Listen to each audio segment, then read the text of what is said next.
Okay guys, so for once we're over on Twitter once again talking about the new Blazing Awakening and the reversal system that's going to be implemented into Naruto Ultimate Ninja Blazing. Now big thanks to Nordax Blazing over on Twitter. Go drop him a follow, and while you're over there, if you're kind enough, you can drop me a follow as well. I'm not going to complain, you know, I need them followers. But Nordax is the one that always gives us all of the Blazing leaks within the game, so shout out to him. If you haven't done it yet, make sure you go follow Nordax, because if it wasn't for him, I wouldn't be making this video here for you guys today. Also, y'all know I'm not very big on covering leaks anymore, but this whole system that they're going to be adding into the game is just fucking amazing, and I have to cover it. So I'm going ahead and read the post that he put out, and then we're going to talk about it just for a little bit. I'm trying not to ramble as much, because I've tried to record this a couple of times and it just ended up being like 20 minutes long. So I'm going to try to keep it nice and simple for you guys. Okay, so Blazing Awakening can be performed on select characters that have fulfilled a certain requirement. Stats will be different, and jutsus and abilities might change when a character is Blazing Awakened. You can also reverse the Blazing Awakening to get the character back to its previous form under certain conditions. Rarity will be maintained when awakening. Blazing Awakening conditions character is max level, and use special awakening material for Blazing Awakening. Okay, so for the first part, Blazing Awakening can be performed on select characters that have fulfilled a certain requirement.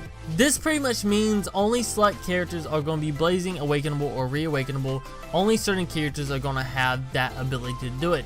Okay, so for some of the units that I would think that would have a Blazing Awakening first, or would have to be considered for the Blazing Awakening in the future, is they would have to be a OG character or a pretty old character. Now the reason I say this is because I'm going to relate to Dokkan a lot in this video. So because in Dokkan, if you get in Dokkan, you all know, you get a lot of units fast, you get a new unit almost every week almost, and the new unit is almost good every week. But sooner or later, those units get outdated. Same thing happens in Naruto. I'm just going to say the #1 Maverick Naruto, for example. #1 Maverick Naruto was a really decent unit, and he was brought back to the light in PvP in order because he has decent speed, has decent health and attack, and he also gives ultra combos in PvP. So since they already brought that unit back just a little bit as just that #1 Maverick Naruto, I kind of feel like that's why they're making the OG characters going to be Blazing Awakenable first, because those units aren't good, as in like Kid Sasuke, Bravery Kakashi, Bravery Gaara,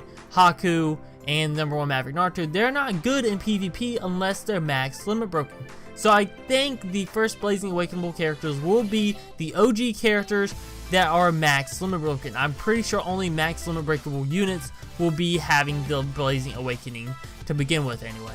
Now the reason I'm saying this is because a max limit break to begin with is pretty much what this Blazing Awakening system's doing now. They're taking an old unit and making it reusable or more usable for later on in the future, so that way you can continue using that unit, because the worst feeling in the world is pulling a unit and the unit becoming useless or outdated to another unit and you don't use that unit anymore. So that they give them a limit break to make them even more viable. But even now, with the damage curve that we're getting and the whole new dupe abilities and the better field and buddy skill, it seems like these units are still getting outdated even with the max limit break. So now they're going to be able to get a Blazing Awakening to be reawakened into this new character that's going to be even better and on top tier with these new cards that we are getting. Now before we move over to the reversal system, I do want to talk about the actual levels that the characters would get and the actual special awakening material for the Blazing Awakening. So first we're just going to talk about levels, because that's a very simple thing. Most likely, we all know that the maximum breaks are at 150. Now either when you Blazing Awaken a unit, the unit will either go to level 200 or reawaken into another unit that goes up to 150. Now I do not see it happening to where you awaken a maximum breakable unit which is at 150 and it goes to a new unit that is at 100. I don't see the level going back to 100.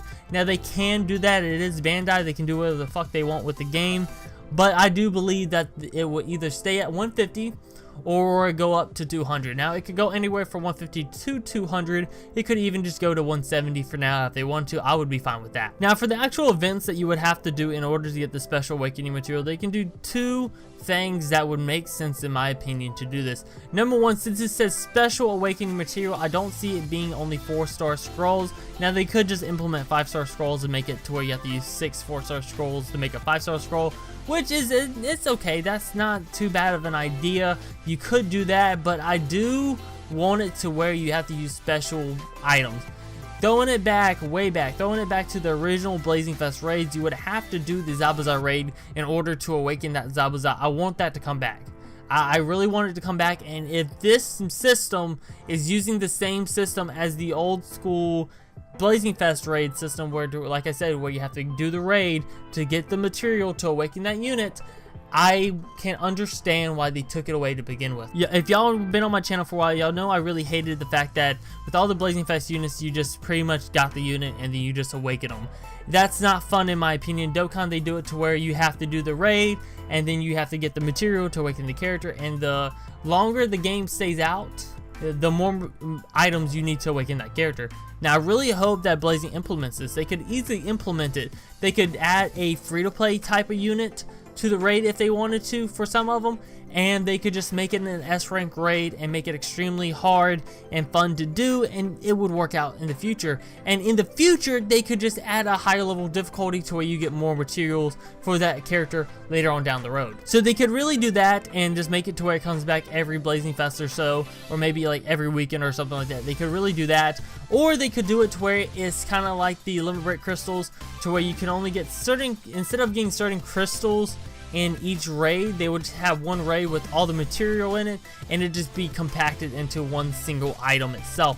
To where, let's just say, I'm just gonna call it, you will have to use 77 or like 10 Blazing Awakening items on the OG Naruto and maybe some scrolls or something in order to awaken him into his new 6-starable state. They could also do that, have it to where you just farm one raid to get the material for that character. That would be the easiest way for them to do this whole system, is just make it to where it's in one raid and you get the material for that raid for the character. Now that wouldn't be as fun. I would like them to do it to where they have to make individual raids, but we all know how Bandai is. No offense, Bandai, if you're watching this, but most likely I do see it only being one raid, even though I would enjoy multiple raids, one specified for each character. Now to talk about the whole reversing system, pretty much we all know how Naruto works. In Naruto, in order to feed a character into another character and to get a dupe on that character or an ability on that character, they have to be the exact same type of character. So you have to feed one #1 Maverick Naruto into another #1 Maverick Naruto in order for #1 Maverick Naruto to get an ability unlocked and for his luck to go up. So let's just say you took #1 Maverick Naruto and you Blazing Awakening him into his new 6-star form, and you pull another #1 Maverick Naruto a couple of days later. Now you're like, fuck, now I can't feed this #1 Maverick Naruto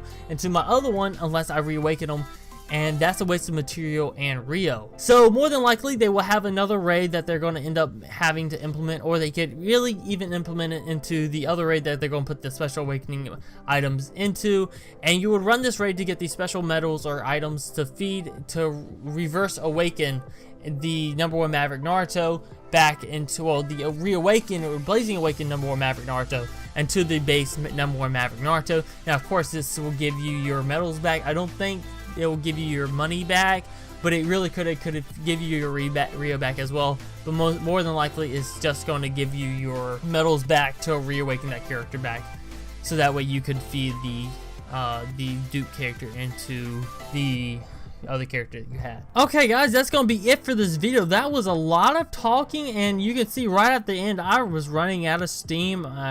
I still feel sick. I don't feel the best in the world. So this video took me a very long time to record. Guys, if you do enjoy, make sure you drop a like. If you stuck around for the whole video, thank you for that. It means the world to me. But anyway guys, I'll see you the fuck later. Peace.